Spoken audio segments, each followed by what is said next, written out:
আসসালামু আলাইকুম প্রিয় ভিউয়ার্স। আজকে ফায়ার ডিটেকশন সিস্টেমের অত্যন্ত গুরুত্বপূর্ণ একটি বিষয় ভোল্টেজ ড্রপ ক্যালকুলেশন সম্পর্কে বিস্তারিত আলোচনা করব। যাদের ভোল্টেজ ড্রপ ক্যালকুলেশন সম্পর্কে বিস্তারিত ধারণা নেই তারা আমার ভিডিওটি দেখলে অবশ্যই এই সম্পর্কে একটি স্পষ্ট ধারণা পাবেন। তো যাই হোক, ভিডিওটি একটু লম্বা হবে, না টেনে টেনে সম্পূর্ণ ভিডিও দেখবেন।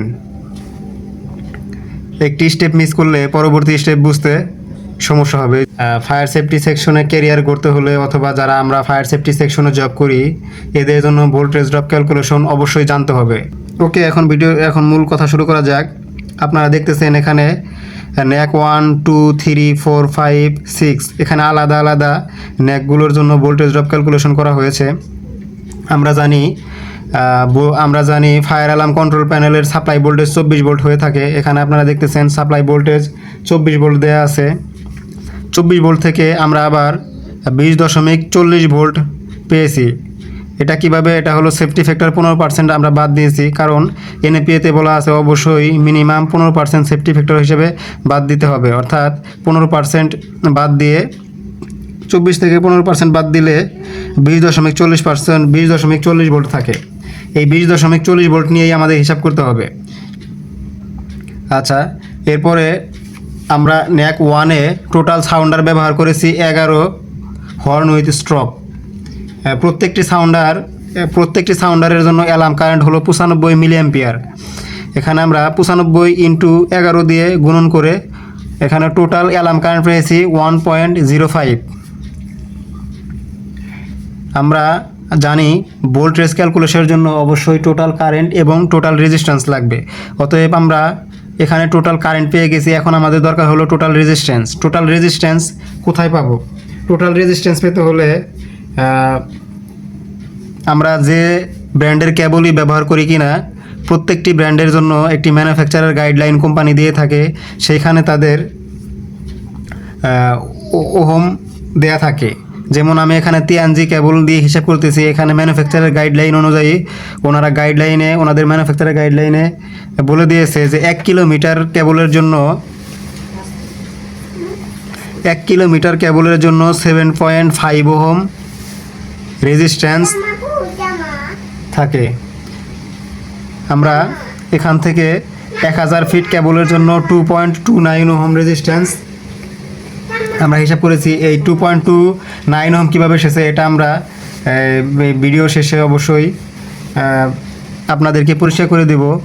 এখন আমাদের ন্যাক 1-এ আমরা কেবল ব্যবহার করেছি 600 ফিট।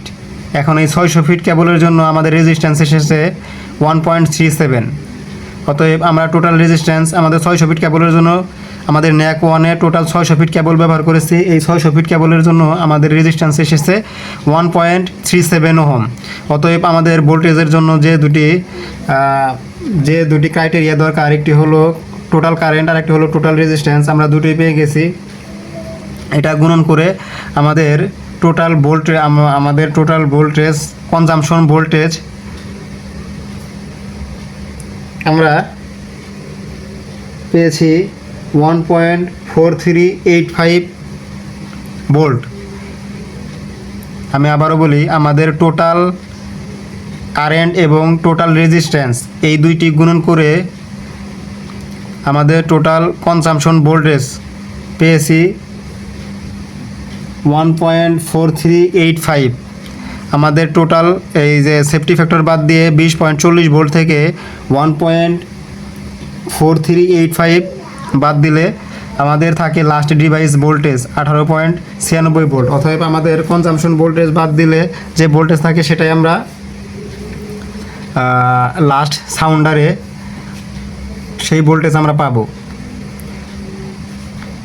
18.96 ভোল্টেজ আমরা লাস্ট সাউন্ডারে পাবো। অতএব ন্যাক 1-এর সবগুলো সাউন্ডার সুন্দরভাবে বাজবে, কারণ এতে কোনো ভোল্টেজের কমতি হবে না। কারণ ম্যানুফ্যাকচারার গাইডলাইনে বলে দেওয়া আছে স্ট্রব উইথ হর্ন সাউন্ডার বাজার জন্য মিনিমাম 16 ভোল্ট দরকার। এখানে আমরা আমাদের লাস্ট ডিভাইসের ভোল্টেজ পেয়েছি 18.96, 16 চেয়ে বেশি। অতএব নিঃসন্দেহে আমাদের সাউন্ডারগুলো সুন্দরভাবে বাজবে। এখন আমি আপনাদের বলেছিলাম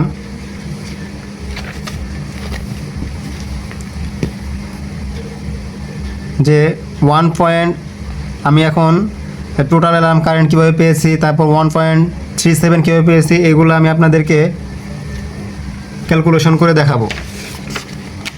আমাদের টোটাল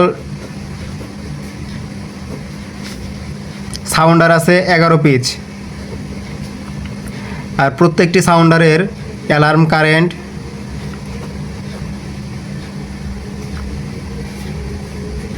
95 মিলিঅ্যাম্পিয়ার। অতএব 11 × 95, এটা এসেছে মিলিঅ্যাম্পিয়ারে। এটাকে যদি আমরা অ্যাম্পিয়ারে নেই তাহলে 1000 দিয়ে ভাগ করতে হবে।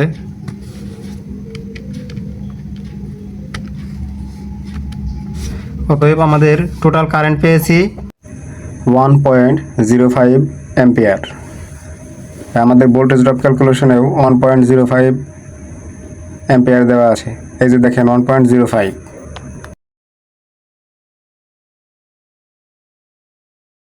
এখন কথা হলো আমাদের 1 কিলোমিটারের কেবলের জন্য ম্যানুফ্যাকচারের গাইডলাইনে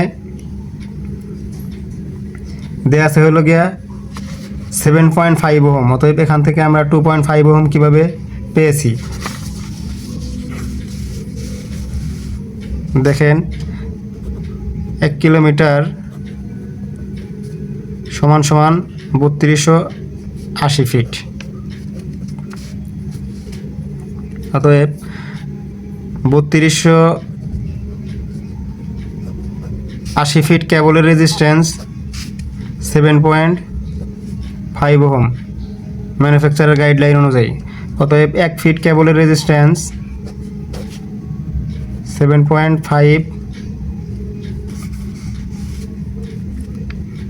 ভাগ 3280। অতএব 1000 ফিট কেবলের রেজিস্ট্যান্স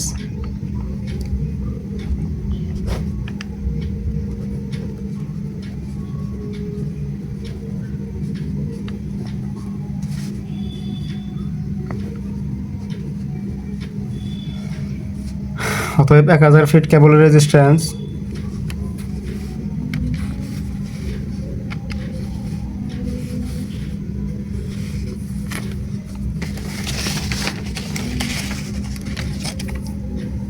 7.5 ইন্টু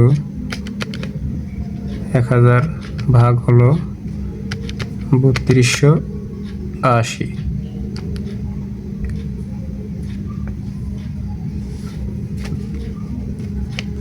2.29 ওহম। এই যে আমাদের 1000 ফিট কেবলের রেজিস্ট্যান্স, এখানে দেখেন লেখা আছে 1000 ফিট কেবলের রেজিস্ট্যান্স 2.29 ওহম। আমরা এখানে পেয়েছি 1000 ফিট কেবলের রেজিস্ট্যান্স 2.29 ওহম। এই যেখানে লেখা আছে 2.29 ওহম। এখন আমাদের ন্যাক ওয়ানে আমরা কেবল ব্যবহার করেছি 600 ফিট। এখন এই 600 ফিট কেবলের রেজিস্ট্যান্স আমরা কিভাবে 1.37 পেয়েছি এখন সেটা বের করে আপনাদের দেখাবো।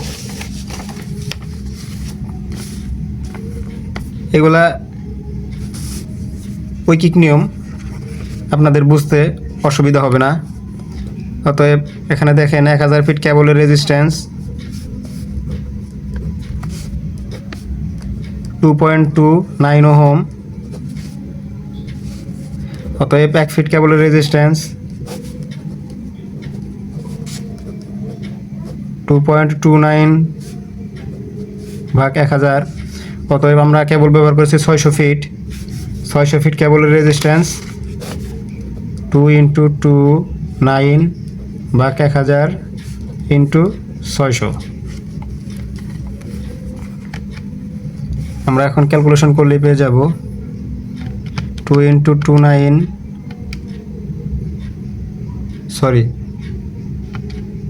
2.29 × 600 ভাগ হলো 1000। দেখেন আমরা এখানে পেয়েছি 1.37। জাস্ট ঐকিক নিয়ম, আমরা ঐকিক নিয়মে ব্যবহার করেছি। 1.37। আচ্ছা, আমাদের 18.96 লাস্ট ড্রপ ভোল্টেজ এটা কীভাবে হলো?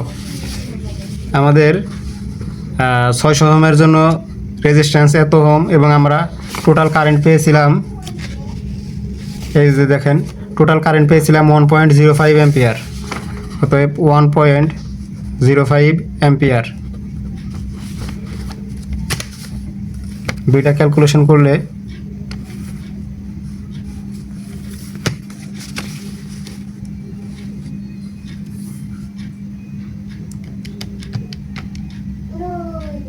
সাঁত্রিশ ইন্টু 1.37 ইন্টু 1.05,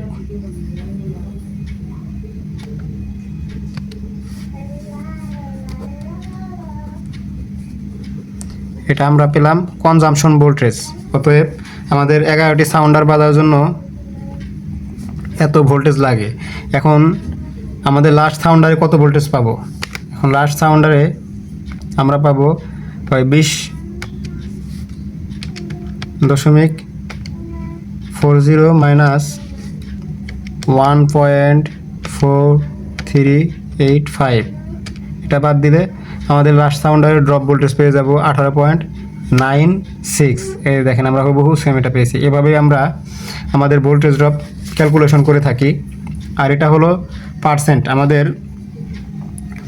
কত পার্সেন্ট ভোল্টেজ কনজাম্পশন হয়েছে অর্থাৎ ড্রপ হয়েছে, সেই ভোল্টেজ এর পার্সেন্টেজ, অর্থাৎ 7.04% ভোল্টেজ ড্রপ হয়েছে। আর আমরা লাস্ট সাউন্ডারে ভোল্টেজ পাবো 18.96। আচ্ছা, এভাবে আমরা ভোল্টেজ ড্রপ ক্যালকুলেশন করতে পারি। আমাদের এই যে প্রত্যেকটি ন্যাকের ভোল্টেজ ড্রপ এখানে দেখতেছেন, এভাবে ক্যালকুলেশন করা হয়েছে। ন্যাক 1 2 3 4 5, আমাদের যে ব্র্যান্ডেই, আমি আবারও বলি, আমাদের যে ব্র্যান্ডেরই কেবল হোক, ম্যানুফ্যাকচারার গায়ে যেভাবে ইনস্ট্রাকশন দেওয়া থাকবে আমরা শুধু সেই অনুযায়ী রেজিস্ট্যান্স এবং টোটাল কারেন্ট বের করে আমরা ভোল্টেজ ড্রপ ক্যালকুলেশনটা সম্পন্ন করতে পারি। তো ধৈর্য ধরে ভিডিওটি দেখার জন্য ধন্যবাদ, এবং সকলকে আবার অনুরোধ করবো আমার চ্যানেলটি অবশ্যই সাবস্ক্রাইব করবেন। ধন্যবাদ সকলকে।